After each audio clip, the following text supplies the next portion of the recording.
Next City actually is a nonprofit organization. It's all about inspiring social, economic, and environmental change in cities. And we do it through journalism and events all around the world. What I'd like to do today is to show you a bit of some of the journalism and events that we've undertaken. We are a daily online covering policies, leaders, issues. We have a long-form element, and we are one of the few journalism organizations online that actually produces long-form features. And we run events, in particular leadership sessions, and one is called Vanguard, Urban Leaders Under 40.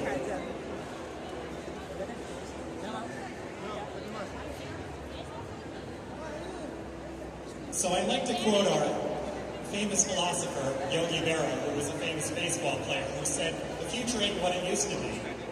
And so we'd like to ask in particular, why cities and towns?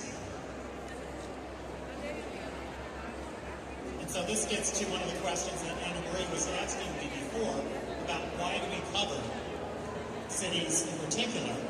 We believe that all of the trends are moving in the direction of urbanization, social, economic, and environmental. In particular, looking at social. In 1976, Habitat 1, 37.9% of the world's population lived in cities. In 1996, for Habitat 2, we were at 45.1%. Here we are today in 2016, and we expect in October in Quito, Habitat 3, over 54% of the world's population is living in cities, and it is estimated by 2050 that 4 out of 5 people around the world will live in cities and towns. That is something that we all need to address, and we believe that the new urban agenda is the critical document to address those challenges. Looking at economic situations, we recognize that corporations and businesses are moving to cities, that the 3 largest demographic groups are choosing cities and towns. And in America, we have this generation called the baby boomers, folks who were born right after World War II. It was the largest single population group in America's history. They are moving back to cities. Their children are called millennials, now the largest group in America. And immigrants, being the 3rd largest demographic group, all moving back to cities. So America had a 70-year love affair with suburbanization.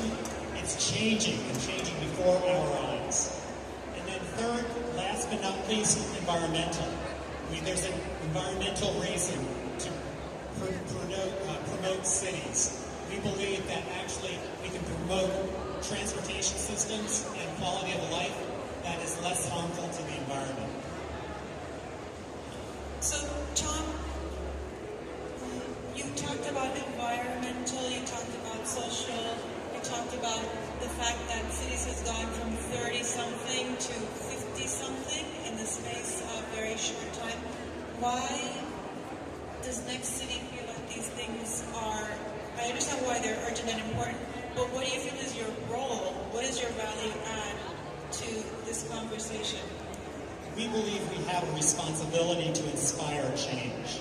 And so through our journalism and through our events, we're using Habitat 3 conversations and the topics to inspire local, state, national, and international leaders to make the changes that are necessary. And one specific example is we look at the future of street design. We produced an entire electronic book, an e-book, that you can download from our website, nextcity.org. And a number of the topics there deal with the challenges of urbanization. And so as we look to the future of street design, we see that the lifeblood of a place courses through its streets. We see that right here in Surabaya. Today, we demand more and more from our arteries, spaces for multiple forms of transportation, a place to sit, a spot to lock a bike, space to move safely and without collision.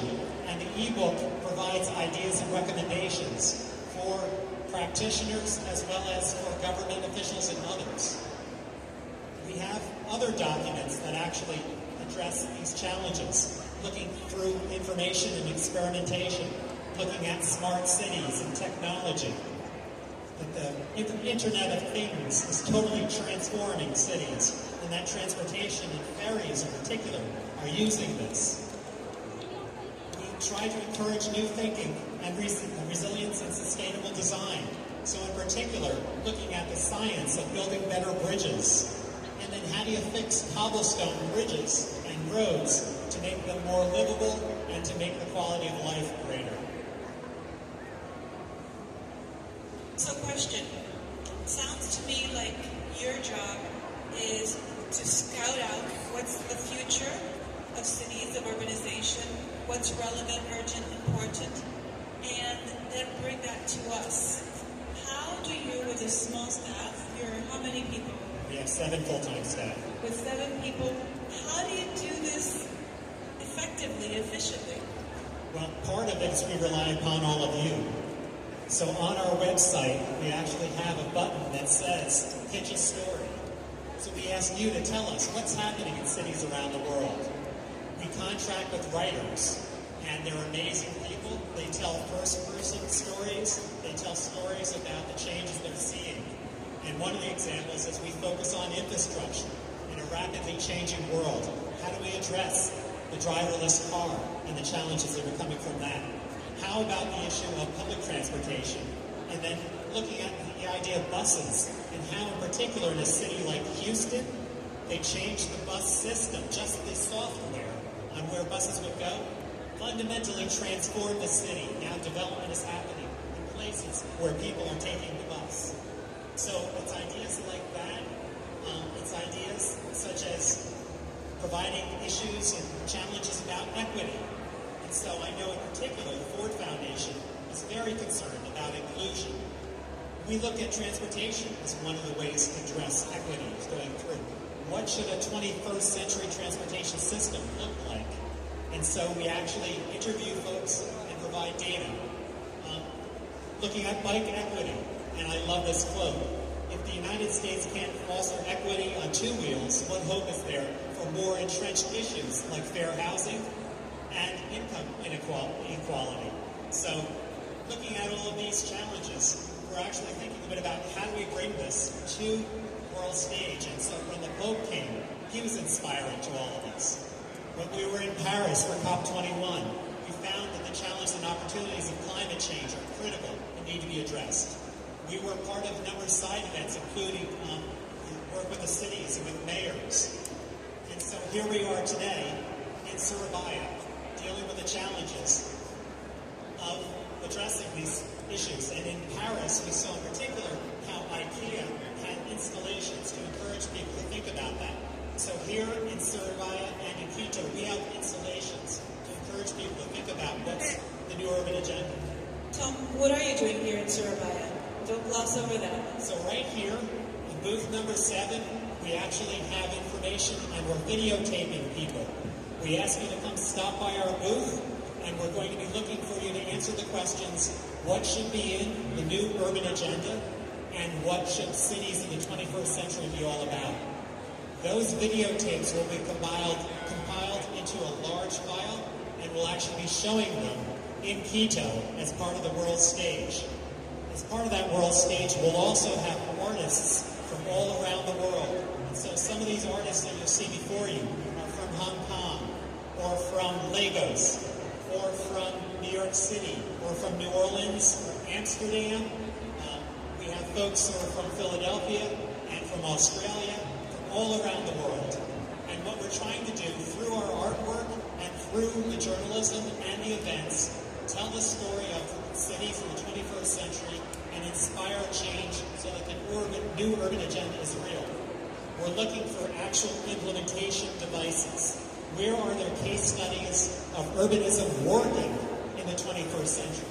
And we encourage you to provide us with those ideas and suggestions. And when you come to Quito for Habitat 3, come to the City of Quito's Pavilion where we will have the world stage. We'll have presentations, we'll have discussion, and we'll be documenting what are the changes needed to make the new urban agenda real. I have a couple questions, but I also want to make sure that the questions that the audience might have are answered. So you might start teeing those up. In the meantime, I'm confused. Why showcasing the artists? If what you're talking about is equitable equitable transit, you're talking about sidewalks, all of these other things. How does the art fit in? Through the artwork, artists will be telling the story about cities in the 21st century. And so we have one artist who's actually recycling garbage. And through that, we'll be talking about the challenges, in particular, of people with lower incomes, the issues of inequality and mobility. We'll have another artist who will be using murals. A third artist will be actually designing clothing and talking about where are we in the 21st century, in particular looking at the challenges of inclusion and making sure that everyone is at the table. We'll be asking our artists to present their work, and we'll be asking you in particular to challenge the artists to, in their future artwork, represent urbanization in your mind, in your ideas. We believe art reflects society and culture, and art should be reflecting where are we as a society, as a world in the 21st century, where we want to be. What about film and documentaries? We will actually be showing videos and longer films, everything from the Ford Foundation House of Just Cities films, and Inclusion Cities films. We're also working with other organizations, the Lincoln Institute, funding from the MacArthur Foundation, Kresge Foundation, and working with organizations such as OECD, WeGo, and a number of others. So if you're an organization and you want your story told, come to Next City and tell us a bit about what we ought to be talking about, what we ought to be showing. But is this just for American organizations? No, this is worldwide. And in fact, we would welcome international organizations and international speakers who will actually, through the world stage, be able to provide translation and providing opportunities for you to tell your story. We have 5 more minutes. Do we have any questions from the audience?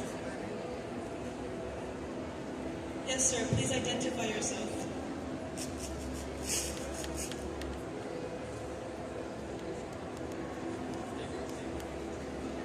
Thank you. I'm Joel, representing Civil Society.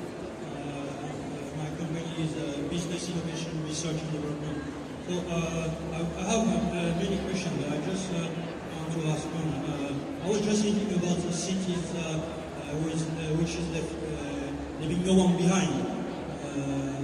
This is my question.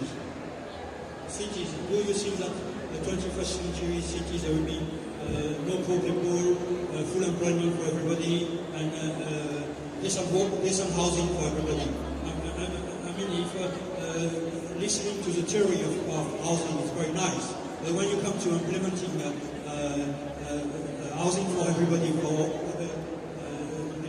leaving no one behind, it's a different story. Thank you. Yes, and so we are actively encouraging folks to talk about housing challenges and opportunities, everything from the siting and construction of housing to actually who inhabits that housing. Why should housing be in a mixed use opportunity? Near transportation, providing opportunities for people of different incomes and different experiences, but also to near services. So building a commune in some place that's totally separate from where jobs are or where culture is the 20th century. The 21st century is going to be all about building mixed-use communities that are inclusive, that are affordable, that are interesting, that are exciting, that are places you want to be. And we need to remember we're in the 21st century where you can live anywhere, shop anywhere, play anywhere if you have income. If you don't, you're obviously very much disadvantaged. We need to make sure that those who do not have the advantages that a number of us have housing and other services that are critical. Thank you. Do we have one more question?